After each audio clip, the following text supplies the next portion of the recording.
We live in an age of acceleration, a time defined by the relentless pursuit of more speed, more data, more connections, more efficiency. The world whispers, then shouts, a singular seductive promise that happiness, that fulfillment is just one more achievement away, one more promotion, one more zero in the bank account, one more milestone crossed. We are taught to build, to climb, to acquire. Our days are measured in tasks completed, in goals met, in the forward momentum of our careers and ambitions. The rhythm of our lives is the frantic drumbeat of progress, a constant driving pulse that pushes us onward, ever onward. We fill our calendars, our homes, our minds, believing that accumulation is the antidote to emptiness. We chase the horizon, convinced that the next valley holds the treasure we seek. The city lights call to us, promising a place among the stars for those who strive hard enough. The digital streams offer a world of connection, a global stage on which to perform our success. And so we run. We run on treadmills of our own making, fueled by caffeine and ambition, our eyes fixed on a prize we have been told is worth any cost. We become architects of our own intricate worlds, carefully constructed fortresses of success and security. But in the quiet moments, in the dead of night when the noise of the world finally fades, a question, ancient and profound, sometimes finds a crack in our defenses. It is a question that has echoed through the corridors of time, challenging kings and commoners, merchants and philosophers alike. It rises not from the clamor of the marketplace, but from the stillness of the human heart. What shall it profit a man? Let us pause on those words. What shall it a man? We are masters of the ledger sheet. We understand profit and loss, assets and liabilities. We calculate risk, we project earnings, we measure our worth in quantifiable terms. The world teaches us to ask, what's in it for me? It's the language of transaction, of exchange, of value. But this ancient question reframes the very concept of profit. It asks us to look beyond the spreadsheets of our lives and consider a different kind of accounting, a balance sheet for the soul. It forces us to confront the currencies we trade in every day, our time, our energy, our attention, our integrity. What is the ultimate return on the investment of our very lives? If he shall gain the whole world. And what a world it is to gain. The possibilities seem infinite. To have your name known in rooms you've never entered, to command resources, to shape industries, to build an empire of influence and wealth, to taste the finest things, to see the most beautiful places, to be insulated from the discomforts and struggles that plague so many. To gain the whole world is the ultimate fantasy of control, of security, of significance. It is the promise of arriving at a place where you are finally safe, finally satisfied, finally enough. It is the summit of the mountain of human endeavor. We see the highlight reels, the curated images of those who seem to have it all, and a voice inside us whispers, that could be you. So we pour our life's energy into the vessel of ambition. We make sacrifices. We work longer hours. We postpone joy. We trade moments of connection for hours of productivity. We climb the ladder, rung by painful rung, believing the view from the top will justify the climb. We gather the world's treasures, filling our homes and our lives with proof of our success, hoping their weight will anchor us, will give us substance, and lose his own soul.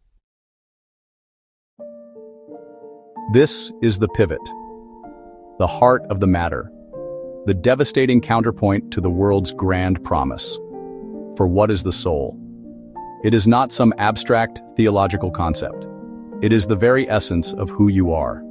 It is your capacity for love, for joy, for wonder, for compassion. It is your conscience, that quiet inner voice that speaks of truth and integrity. It is the part of you that yearns for meaning beyond material success, for connection beyond networking. To lose one's soul is to become a stranger to oneself. It is to find that in the process of gaining everything you thought you wanted, you have misplaced the person who was supposed to enjoy it. It is the hollowing out of the inner self, leaving a polished, successful shell with nothing inside. It is to have a full house and an empty heart. It is to be surrounded by people but feel utterly alone. It is to forget how to play, how to rest, how to simply be. It is the slow, imperceptible erosion of your character. The quiet compromises that, over time, redraw the map of your morality until you no longer recognize the territory. It is the ultimate bankruptcy, a poverty of the spirit that no amount of worldly wealth can cure. This timeless warning comes to us from the Gospel of Mark, chapter 8, verse 36. And it is crucial to understand the context in which these words were spoken. Jesus had just finished telling his followers that he must suffer, be rejected, and be killed. He was speaking of the ultimate sacrifice. He then turned to the crowd and said that anyone who would follow him must also deny themselves, take up their own cross, and follow. It is in this stark, demanding context of self-denial and sacrifice that he poses this question. He is drawing the sharpest possible contrast between two ways of life: the way of gaining the world and the way of saving one's soul. He makes it clear that they are mutually exclusive paths. One leads to a temporary material kingdom. The other, through suffering and self-giving, leads to eternal life. He reinforces this very idea in the Gospel of Luke with the parable of the rich fool. A man whose land produced a bountiful harvest, so much so that he decided to tear down his barns and build bigger ones to store his wealth. And he said to his soul, "Soul, you have ample goods laid up for many years. Relax, eat, drink, be merry." But God said to him, "Fool, this very night your soul is required of you, and the things you have prepared, whose will they be?" In the rush, we forget the end. We live as though the night will never come. The tyranny of the urgent governs our days. The ping of an email, the buzz of a notification, the looming deadline. These become the masters we serve. We are so focused on the next step, the next project, the next acquisition, that we fail to ask if the ladder we are climbing is leaning against the right wall. We live in a state of perpetual motion, a blur of activity that keeps us from the stillness where difficult questions reside. The noise of our lives becomes a convenient shield, protecting us from the silence where we might have to confront our own emptiness, our own mortality, our own compromises. We forget that the barns we build, the empires we assemble, the reputations we craft, all are temporary. We forget that life is a vapor, a fleeting breath. We forget the end, and in doing so, we forget the purpose of the journey itself. But the soul remembers. Even when we ignore it, neglect it, or try to silence it, the soul remembers. It remembers the purpose for which we were made. It remembers the longing for truth, for beauty, for goodness. It speaks to us not in the earthquake of ambition or the fire of success, but in a still, small voice. It is the pang of conscience when we compromise our integrity. It is the sudden, inexplicable ache of longing we feel when we hear a beautiful piece of music or witness an act of selfless kindness. It is the wave of peace that washes over us when we stand in the presence of nature's grandeur, the ocean, the mountains, the stars. The soul remembers the language of wonder, a language we have forgotten in our pursuit of knowledge. It remembers the value of presence, a state of being we have traded for productivity. It is the internal compass, forever pointing toward our true north, even when we are determinedly walking south. It is the anchor that holds fast in the deep, quiet waters beneath the turbulent surface of our lives. The soul remembers that we are more than our jobs, more than our possessions, more than our successes and failures. It remembers that we are beloved children of God, created for a purpose far grander than simply gaining the world. So now, let us accept the invitation. Pause.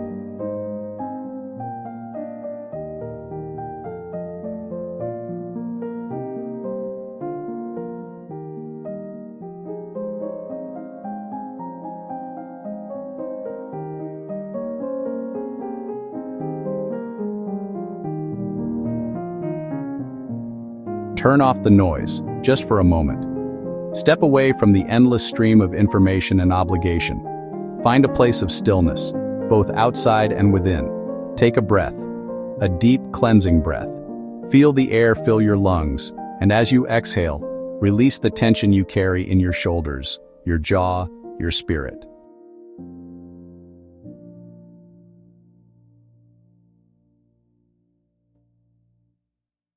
Now, in this quiet space, ask yourself, what is the world that I am trying to gain? Be specific. Is it a title? A certain income level? The approval of a particular person? The admiration of the many? See it clearly in your mind.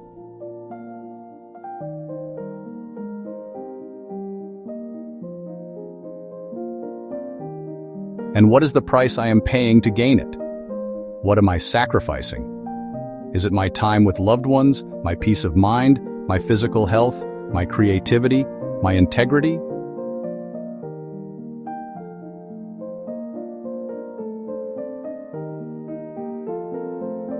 When was the last time you felt the quiet, simple joy of just being, without the need to do or to become?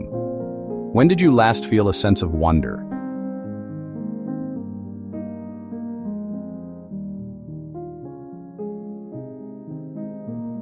What does your soul hunger for?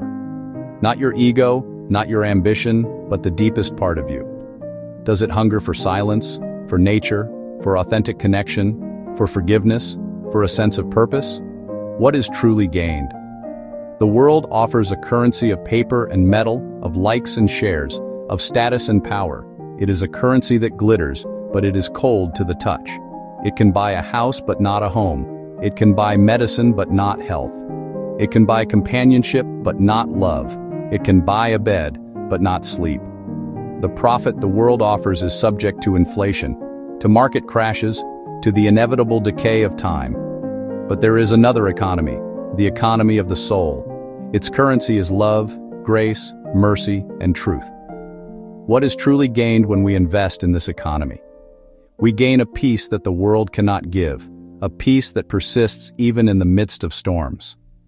We gain a joy that is not dependent on our circumstances. We gain a purpose that death itself cannot destroy. We gain a richness of character, a depth of compassion, a resilience of spirit. We gain a connection to our Creator and to the people around us that is real and life-giving. This is the profit that endures. This is the treasure stored up in heaven, where neither moth nor rust destroys, and where thieves do not break in and steal. And what must never be lost? Your soul. It is the most valuable thing you will ever possess. It is the divine spark within you, the image of God in which you were created. It is your eternal self. To lose it for the sake of the world is the greatest tragedy, the most foolish of bargains. But here is the gospel, the good news. It is never too late to reevaluate the deal. It is never too late to pause, to consider, and to choose a different path. Every sunrise offers a new beginning. Every moment is an opportunity to turn away from the hollow promises of the world and turn toward the life-giving truth of the soul. It is a choice to trade the frantic rush for a quiet walk, a choice to trade accumulation for generosity, a choice to trade the noise of the crowd for the still, small voice within. It is the choice to stop asking what you can get from the world and to start asking what your soul was made to give. For in losing your life for the sake of this truth, you will find it. You will find what can never, ever be lost. They confessed. Who are they? They are the ones who climbed the mountain of worldly ambition and found only thin air at the summit. They are the architects of empires, the darlings of fortune, the names whispered in corridors of power. They are the ones we are taught to emulate, the figures who grace the covers of magazines, their lives a curated gallery of success. From the outside, they had it all. The penthouse suites with panoramic views of cities that never sleep. The garages filled with cars that are more sculpture than machine. The calendars booked with galas, board meetings, and exclusive retreats. They commanded attention with a word and moved markets with a signature. They built, they acquired, they conquered. And then, in the quiet moments when the applause faded and the entourage departed, a different voice emerged. a quiet, persistent, haunting whisper from the depths of their own soul. They confessed, "I had everything, but I had nothing." Everything the world could offer was laid at their feet. The finest silks, the rarest jewels, the most exquisite flavors. They owned islands, jets, and the loyalty of powerful people. Their days were a whirlwind of activity, a constant pursuit of the next deal, the next victory, the next acquisition. They filled their lives with things, with experiences, with people. They built walls of wealth and influence around themselves, believing it was a fortress. Yet, within that fortress, they found a profound and aching emptiness. The laughter at their dinner parties sounded hollow. The congratulations of their peers felt transactional. The reflection in the mirror was a stranger, a weary ghost haunting a palace of its own making. They had a portfolio overflowing with assets, but a spirit teetering on the brink of bankruptcy. They had mastered the art of acquisition, but had forgotten the language of the heart. They had gained the world, but in the process had misplaced themselves. The everything was a meticulously crafted illusion, a grand stage play, and when the curtain fell each night, the set was struck to reveal a stark, barren reality. They had nothing of substance, nothing that could quiet the storm in their mind, nothing that could fill the cavernous void in their chest.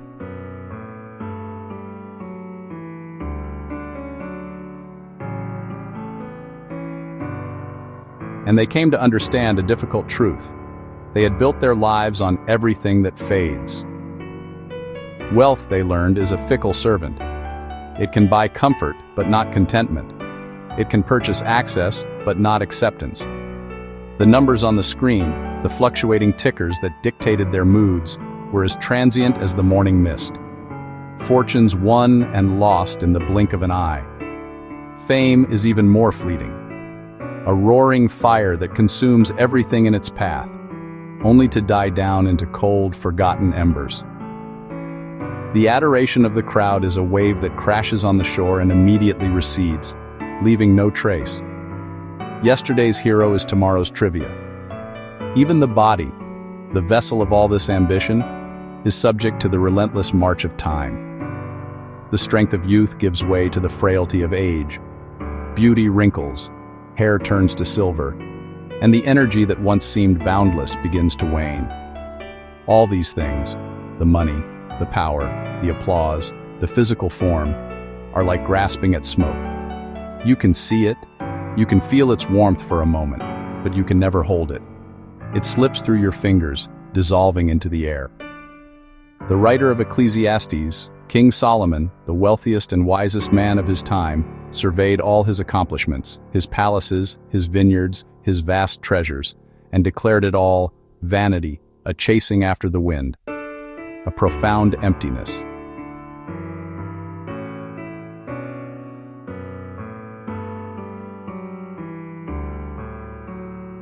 This is the great paradox of a life lived for the world, a full house, an empty heart. Imagine the scene. A sprawling mansion, rooms filled with priceless art, a dining table set for 20, the air buzzing with conversation and clinking glasses. From the outside, it is the very picture of abundance, of connection, of a life brimming with joy. But look closer. See the host, smiling, shaking hands, playing the part, yet their eyes are distant. They are surrounded by people, yet they have never felt more alone. The house is full of acquaintances but empty of friends, full of noise but empty of peace, full of possessions but empty of purpose. When the last guest departs and the silence descends, the sheer scale of the house becomes oppressive. The long, polished hallways echo with loneliness. Each empty chair is a testament to a deeper vacancy. The heart, which was designed for deep, authentic connection, for love, for intimacy, remains untouched, isolated behind the facade of success. It's a gilded cage, comfortable, beautiful, but a cage nonetheless. The soul suffocates in the abundance of things, starved for the one thing it truly needs, genuine, life-giving relationship.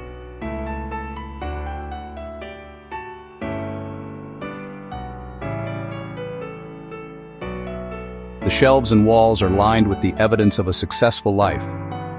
But they are trophies without meaning.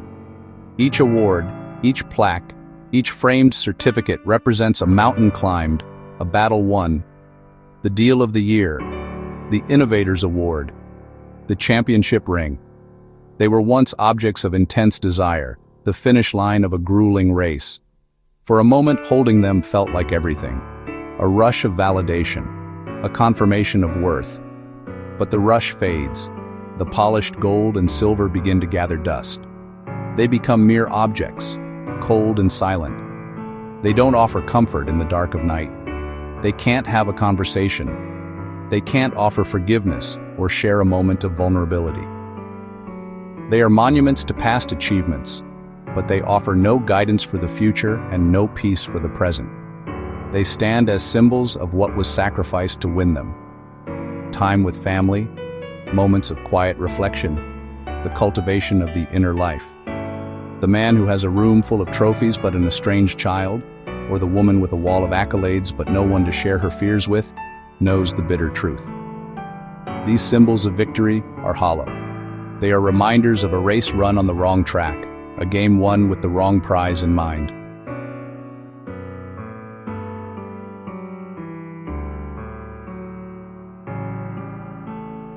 And so they live with the ultimate, agonizing contradiction.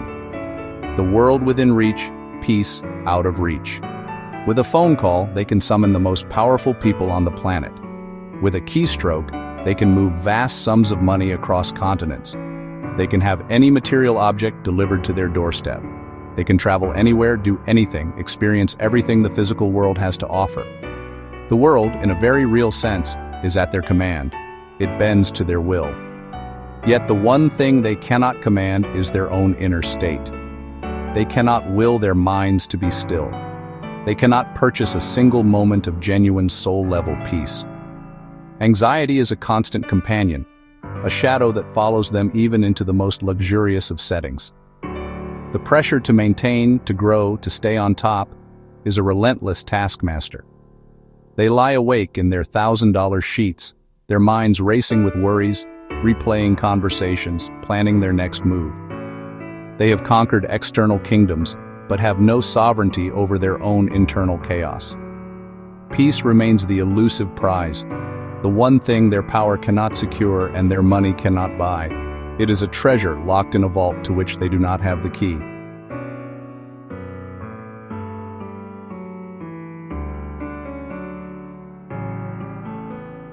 And so, in the stillness, after the striving, after the acquiring, after the performing, the truth finally breaks through the noise. It doesn't shout, it is too weary for that. It doesn't announce itself with fanfare. Instead, they whispered the truth. A confession made to the darkness, to the reflection in the glass, to the God they had long ignored. A breath of surrender, a final admission of defeat in a war they didn't even realize they were fighting. Yeah, I had everything. The voice cracks with the weight of that word, everything. The cars, the houses, the accolades, the influence, the envy of others, the entire checklist of worldly success ticked off one by one. But I had nothing. Nothing that mattered. Nothing that lasted. Nothing that could satisfy the deep, aching hunger of the soul. The confession is both a tragedy and a turning point. It is the death of an illusion. It is the painful, necessary, and ultimately liberating admission that the map they had been following leads nowhere.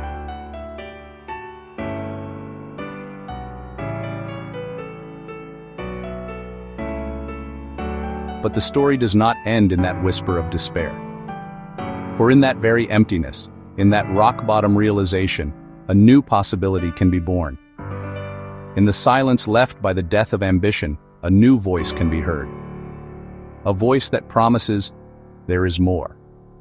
This is not a promise of more of the same, not more wealth, more fame, more things. It is the promise of something different in kind, something of eternal value. It is the promise of a peace that surpasses all understanding, a peace that isn't dependent on circumstances. It is the promise of a joy that is not rooted in pleasure, but in purpose. It is the promise of a love that is not transactional, but unconditional. This more is the spiritual reality that underpins our material world. It is the discovery that we are not just biological machines driven by ambition, but spiritual beings created for relationship with our Creator and with one another. It is the invitation to stop chasing the wind and to start drinking from a well of living water that never runs dry. It is the beginning of a new journey, not of outward acquisition, but of inward transformation. It is the path away from the full house and empty heart, and toward a life of true abundance, an abundance of grace, mercy, and love.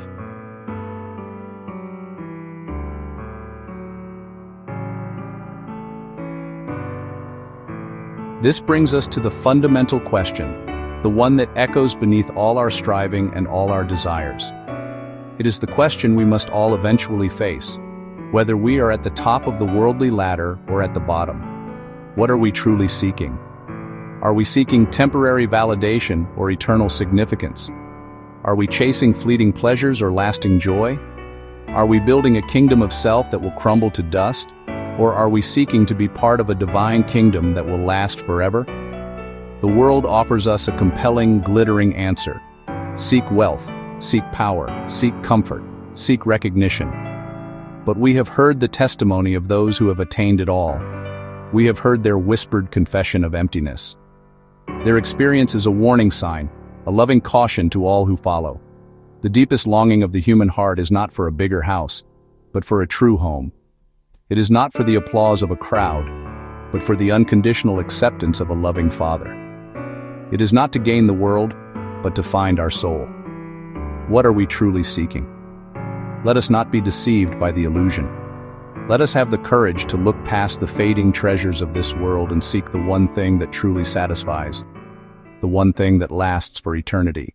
For where your treasure is, there will your heart be also.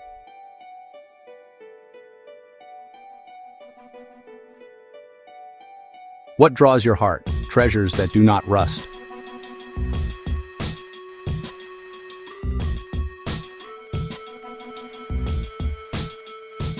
Love is wealth.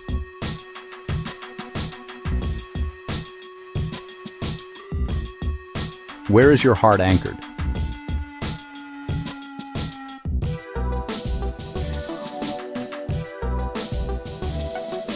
Lift it higher.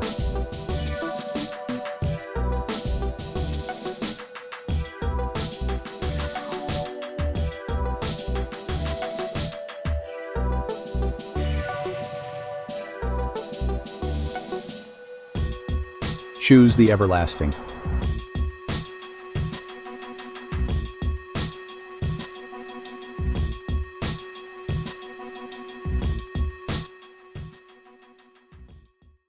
Man shall not live by bread alone. This ancient wisdom echoes through the corridors of our modern lives, a quiet truth in a world that shouts for more. We chase the feast, believing fulfillment lies in the next acquisition, the next promotion. We build tables laden with the finest this world can offer: success, comfort, entertainment.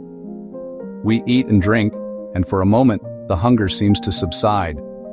But in the quiet hours, a deeper ache remains, an emptiness that no earthly banquet can fill. This is the hunger of the soul, a longing for substance, for meaning, for something that the abundance of bread can never provide. It is a divine discontent, a reminder that we were made for more, but by every word that comes from the mouth of God. Here is the answer to our deepest craving. It is not found in a single meal, but in a perpetual stream. Every word, a drop of living water for our parched spirits. It is the gentle rain that softens the hardened soil of our hearts, allowing new life to take root. Unlike the fleeting satisfaction of a meal, the Word of God is a wellspring within us, bubbling up to eternal life. It doesn't just silence the hunger, it transforms it, turning our desperate seeking into joyful receiving. It is the sustenance that nourishes us from the inside out, building a foundation of peace and strength. Light for the soul. In the fog of our anxieties and the darkness of our doubts, we often lose our way. The path ahead becomes obscured and we feel lost. But the Word of God is a lamp for our feet and a light for our path. It may not illuminate the entire journey at once, but it casts a warm, steady glow on the next step. It is the first light of dawn, promising that the night will not last forever. This light doesn't just show us the way, it warms us, dispels the chill of fear, and reveals the truth of who we are. Bread for the body, word for the spirit. The parallel is simple, yet profound. We understand our bodies require daily nourishment. We would not attempt a long journey without provisions, knowing that without food we grow weak. Why then do we imagine our spirit can survive on scraps?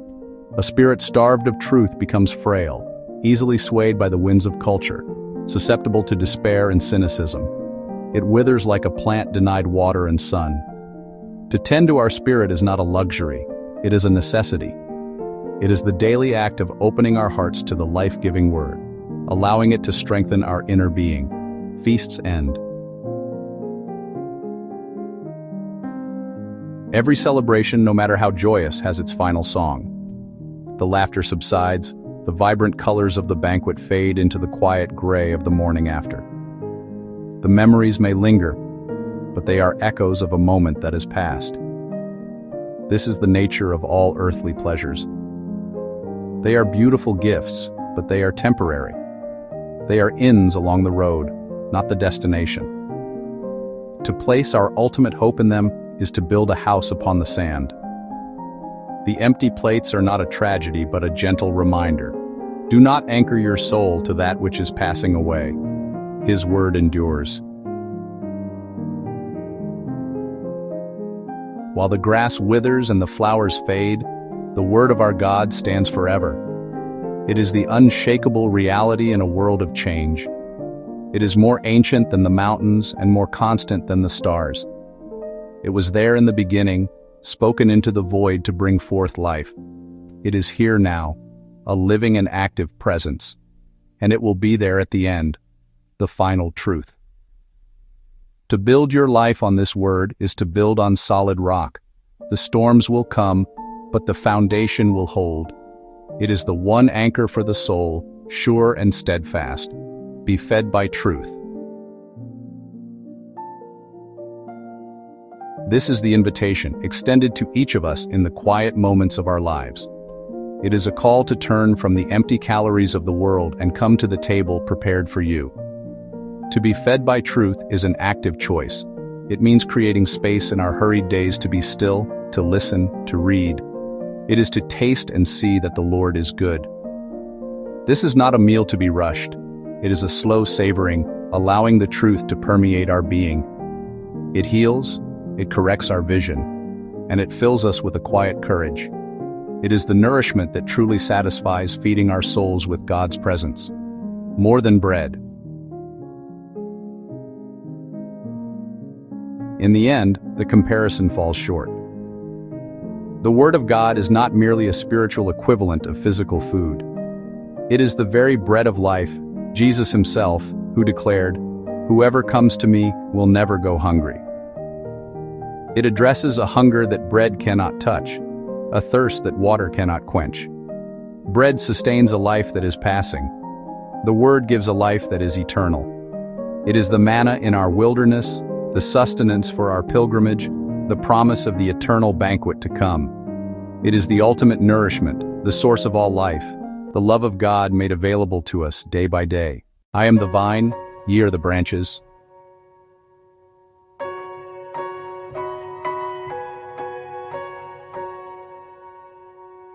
Abide in me. Without me ye can do nothing.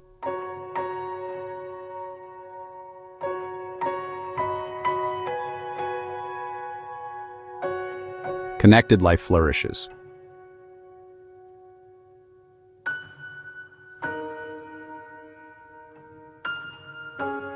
Abiding brings fruit.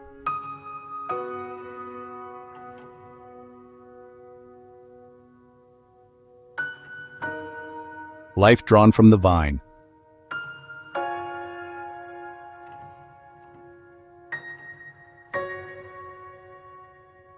Choose to abide.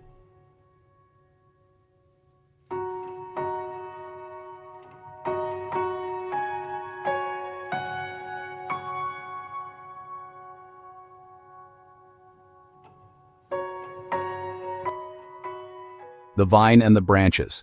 Though my body is failing, my spirit is stronger than ever.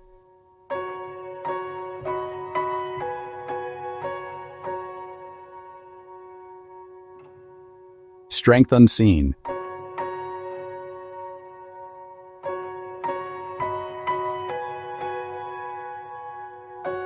Peace that passes understanding.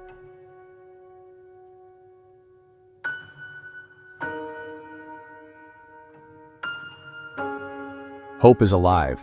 When the body weakens, the spirit can soar.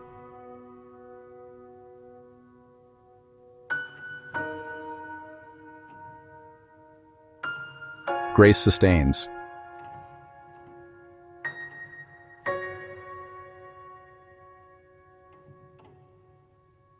Stronger than ever.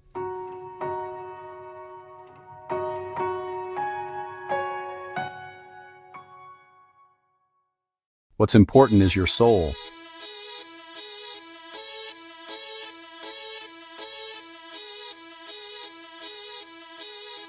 Two ways, one heart.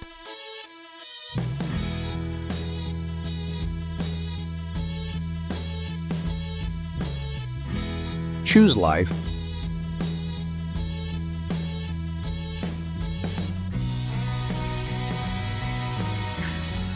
The easy way can be empty.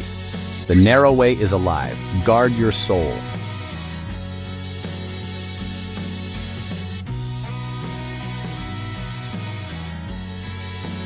Set your course.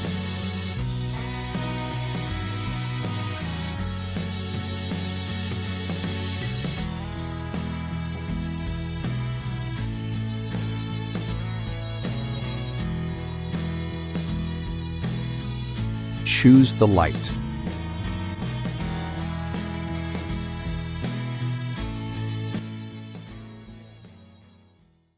Come unto me, all ye that labor and are heavy laden, and I will give you rest.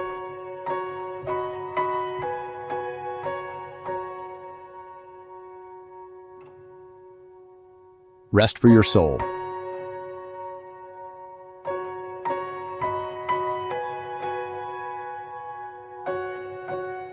Lay your burdens down.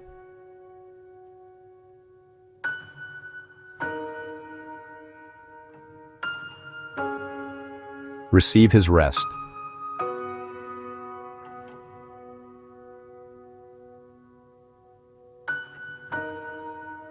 He calls you by name.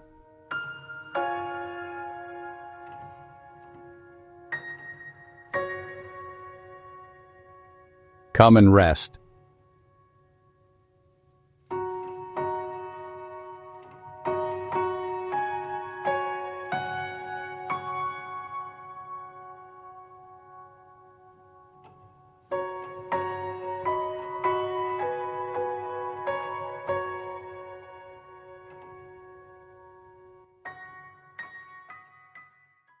Choose Christ, follow Christ, treasure Christ.